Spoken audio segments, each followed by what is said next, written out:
If this is the first time you're seeing my face in my channel, hello, it's nice to meet you. My name is Taylor, and let me know what some of your top favorites of 2019 were, because I'm very curious to hear what everyone else's, and also want to share my own as well. As you can tell from today's title, I'm going to be doing my favorite books of 2019. Hopefully it's not too late posting this video. 2019 was not my best reading year by far. I think I read a total of 12 or 13 books. Maybe a couple more. Yeah, the least amount that I read in a while, and it was kind of sad that I didn't read a lot and enjoy as much as I wanted to. But 7 of those books did become some of my top favorites, so I thought that I would mention them in today's video. The books are in no particular order, I'm just gonna kind of go through them randomly. The very first book that was one of my top favorites is All In by Jennifer Lynn Barnes. This was no surprise to me because this is a third book in the Natural series, and ever since I started the Naturals, I have been completely obsessed with the series. Each book I've read in about a day, maybe 2 max. I just fly through them. This is one of the series that I talk about a lot in the videos that I post. Honestly, one of my absolute favorites, and I highly recommend to anyone, especially if you are a Criminal Minds fan, because this is perfect for people like myself that love Criminal Minds. It's basically Criminal Minds, but in a YA form. They're a group of teenagers that are each gifted in their own way of something to help out with the FBI, kind of like what Criminal Minds does, how each one of them has a significant role that they play in the group. Same with the Natural series. Each one of them has a role to play and has their own specific talent that really stands them out from anybody else. So they're handpicked and kind of like crafted into this family, basically, who help with murders. And I completely love the characters in the book. It's almost like, not that they're like my own children, but I connect with them so much, not on a level of seeing myself in them, because I don't. I connect with them in a way of just really enjoying each one of them, and I don't know, there's just something so special about that specific group of kids that I just love to read about. There's 5 of them, and I love all 5 in their own way, and just really enjoy, not that I enjoy the murders, but I enjoy reading about how they think, act, and go about figuring out all of these murders, and it's just so interesting and intriguing to see from their aspect how they do it. I'm not gonna give away too much because this is the 3rd book, but each one of the books kind of follow a different string of murders. In this one, it is 3 casinos, 3 bodies in 3 days, as you could probably tell from the cover with the chips. I found it super interesting to be in a Las Vegas setting with casinos and having them figure out these crimes. So that's all I can really say about this one without giving away anything, but The Naturals is just so unbelievably good, and like I said, I highly recommend it to anyone, especially if you're a fan of Criminal Minds, of a YA setting type. Just so good. Next, I have Sadie by Courtney Summers. When I picked up this book, it was recommended by basically anyone to listen to the audio, and that's exactly what I did. I listened to the audiobook, but I physically read it at the same time, and that was definitely a great suggestion by a lot of people, because the reason why the audiobook is suggested is because half the book is told in kind of a podcast format, and I think that when you're listening to the audiobook, it makes you much more immersed in the story because you're physically listening to a podcast. It's probably fine if you read it too, but I just really loved, and it's like a cast of characters, so you get different voices, and I just truly enjoyed the audiobook. Like I said, I also followed along reading it as well, but I agree with everybody else that it's definitely the way to go is listening to it on audiobook because of the podcast form. So half of it's told in podcast, half of it is told by the main character, Sadie. So it's a thriller / true crime podcast, and I found those two really intriguing together. Sadie goes on this revenge murderous type road trip to track down the man that ended up taking her sister from her, Maddie. She's a badass, basically, going on this trip by herself. She's 19. On the one portion, Sadie goes on this dark, dangerous path to find out and seek revenge on the man that ended up brutally murdering her sister. And then the other half is the podcast form. Wes receives a desperate phone call from a stranger asking help to seek Sadie. He realizes that this story and this podcast could be huge, so he talks about Sadie and her sister and helps try to uncover what's going on. I think it really shows the lengths that we go to for the ones that we love, especially family. And this was just a really gripping story. And like I said, especially if you listen to it on audiobook, when you really get the full story of both listening to Sadie's side and West on the podcast side, it's just really engaging. Then I have a book that I read in December, and I never did a wrap up, so I didn't get a chance to talk about it, but that is The Whisper Man by Alex North, and I absolutely love this book. I kind of figured I would because it's right up my alley, and it's another like thriller murder mystery basically. Whisper Man was kind of like how Sadie was, where you have two different storylines of events happening that merge into one. The points of view from two detectives that are trying to figure out a murder that's happened in the book, and then on the other side you have a family of a father and a son who move into this town where the murders are happening, into kind of like a creepy, scary old house, and their storylines kind of merge together in a really interesting way. So the thing that was different about this book is the Whisper Man that was originally doing all the murders is actually caught and in jail. There is kind of like a copycat Whisper Man that is out, and the main detective in this book that we follow, he has a very rocky past with the original Whisper Man that's caught and in jail. So you see his relationship with the original Whisper Man, also trying to figure out who this copycat Whisper Man is, who is taking children. And then we see the father and son, Tom and Jake, side of the story of them moving to the town into this house, and their storyline and how it connects with what's going on with the current situation of the town and the house, and everything else about the storyline was just very interesting to me. And then there's also some elements that I was kind of surprised that happened, and I just have nothing bad to say about this story. It's, like I said, something that was right up my alley. I love getting a chance to kind of go back and forth between a detective point of view and then somebody else's at the same time. That all seemed interesting to you. I highly recommend The Whisper Man. Again, one of my favorites for the year. Now to talk about two non-thriller murderous type books, because those three all had to deal with murders. I swear I read more than just people getting murdered. The first one I'm going to talk about is With the Fire on High by Elizabeth Acevedo, and I completely fell in love with this book after I read it. Technically, I listened to it and read it at the same time, which is something I really like to do now, is on Scribd, if it's on there, is listen to the book while physically reading it. I don't know, it just helps me connect better with the story and read faster. I don't know. And the cool thing about the audiobook was the author herself was the one narrating it, and her voice is just so good and lovely, and it really made you want to listen to, I would listen to anything that Elizabeth said if she narrated her grocery list or something like that. I love her voice so much, and how she narrated the story just made you fall in love with it even more. We follow our main character Amani, and first of all, how beautiful is the cover of With the Fire on High. She's beautiful, and everything about this, the fruits, the color, the like, I'm obsessed with this book also, like underneath the dust jacket. Like, hello, this is just gorgeous. I'm obsessed with everything about this book, and also the story inside is what truly matters, not just about the cover appearance, but what goes on inside. And it's 100% beautiful as the cover of the book. We follow Amani, who is our main character, and she is in her senior year of high school, living with her abuela and her daughter that she had her freshman year of high school. And we follow her struggles that she has with that, but also how she overcomes them. One of the main things about this story is her love and her passion for cooking.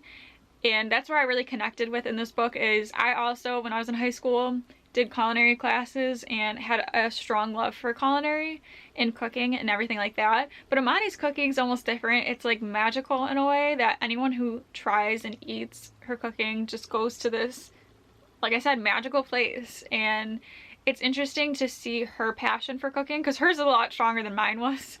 And reading about how she goes about thinking of ingredients and how to make these dishes to have people fall in love with them. And from that, I fell in love with Amani herself, and as well as other characters in the book too. There is so many good things about this book that I highly recommend. So if any of that interests you, I suggest picking this up. And then one of my absolute favorite contemporaries of all time now is When Diplomat Rishi by Sadie.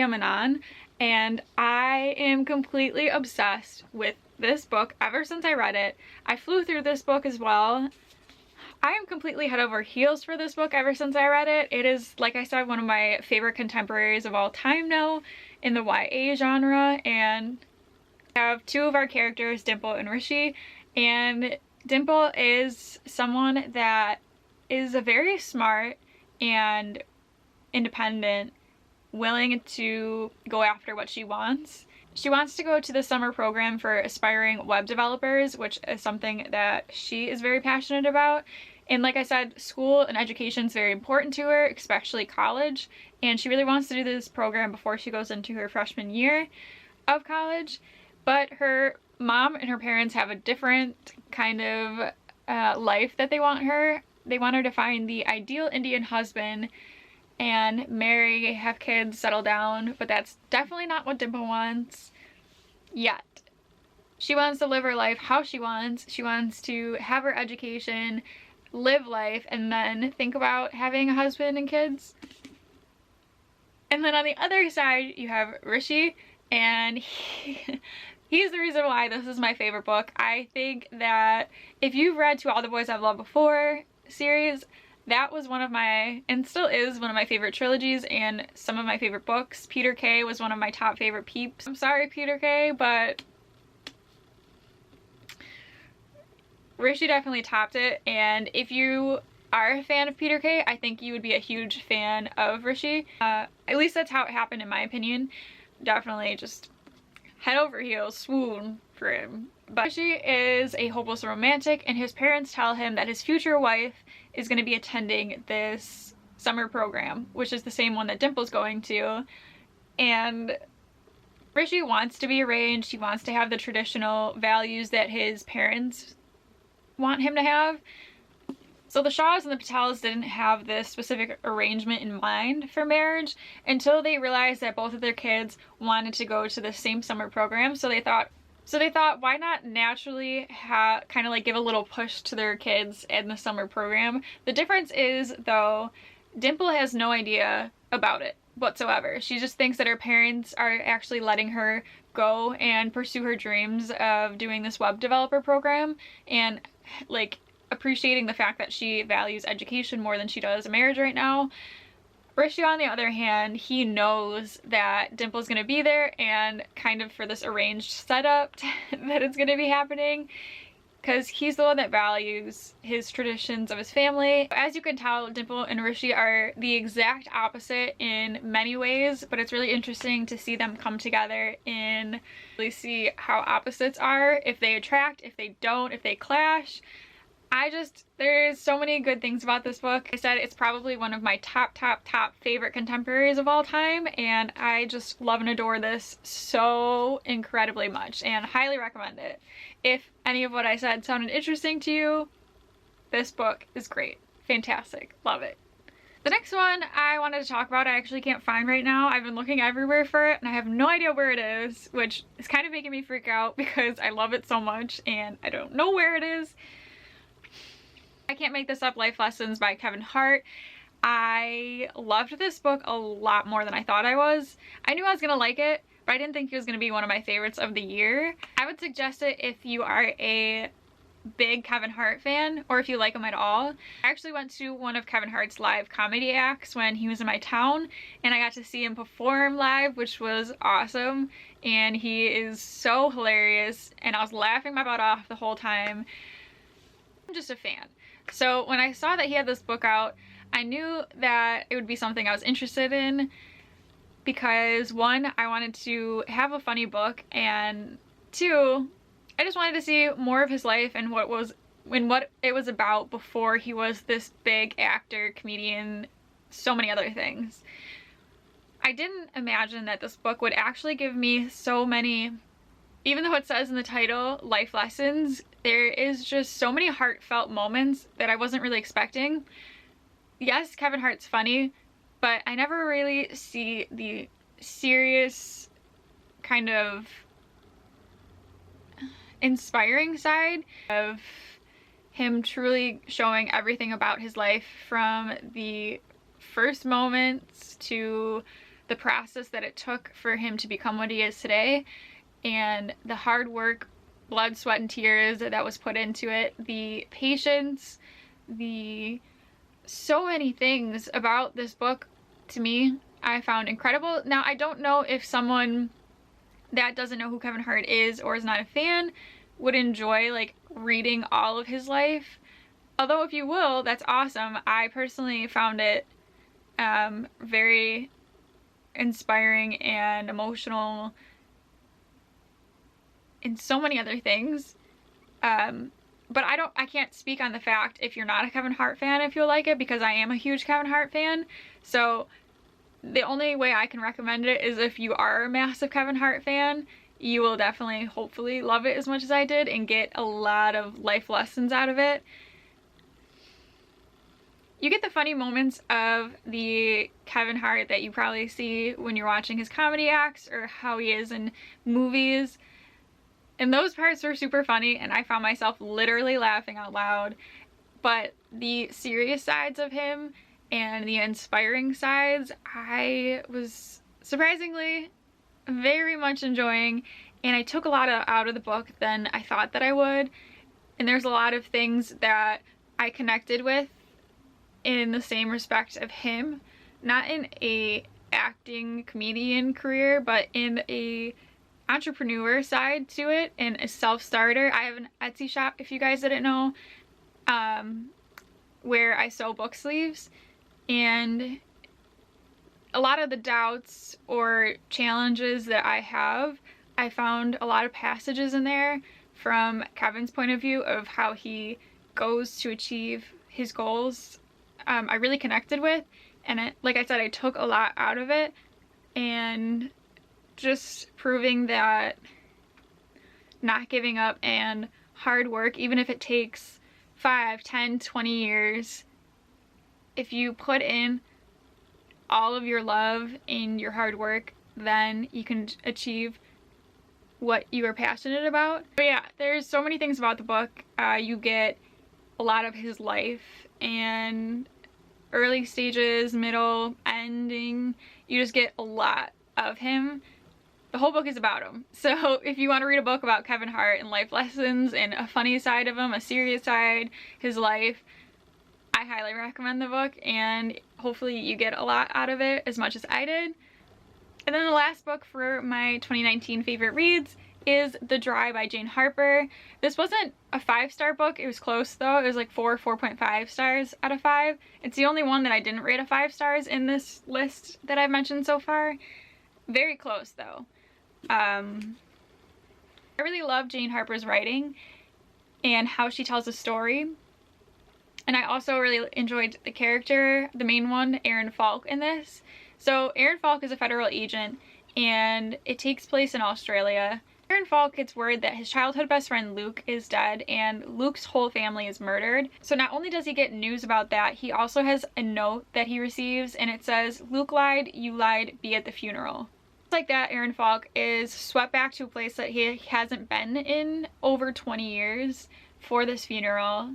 Secrets of the place and the people that he's left so long ago, he is now back at. So while Aaron Falk is back for the funeral, there is stuff that needs to be uncovered, past that ended up coming back out, and a lot of other things that happened. There's so many things about this book that I didn't think were going to take place, and just a lot of events and mysteries, solved, murders, whatever happened, Aaron's past, what happened years ago, the present, murders happening currently, trying to get all of those figured out.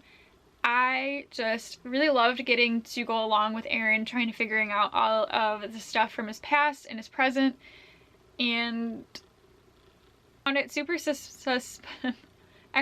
suspenseful and compelling. So if any of that interests you, I recommend this book. And that is it for my top 7 books of 2019. Again, let me know some of your favorites down below of the year. I'm very interested to hear what your favorites are.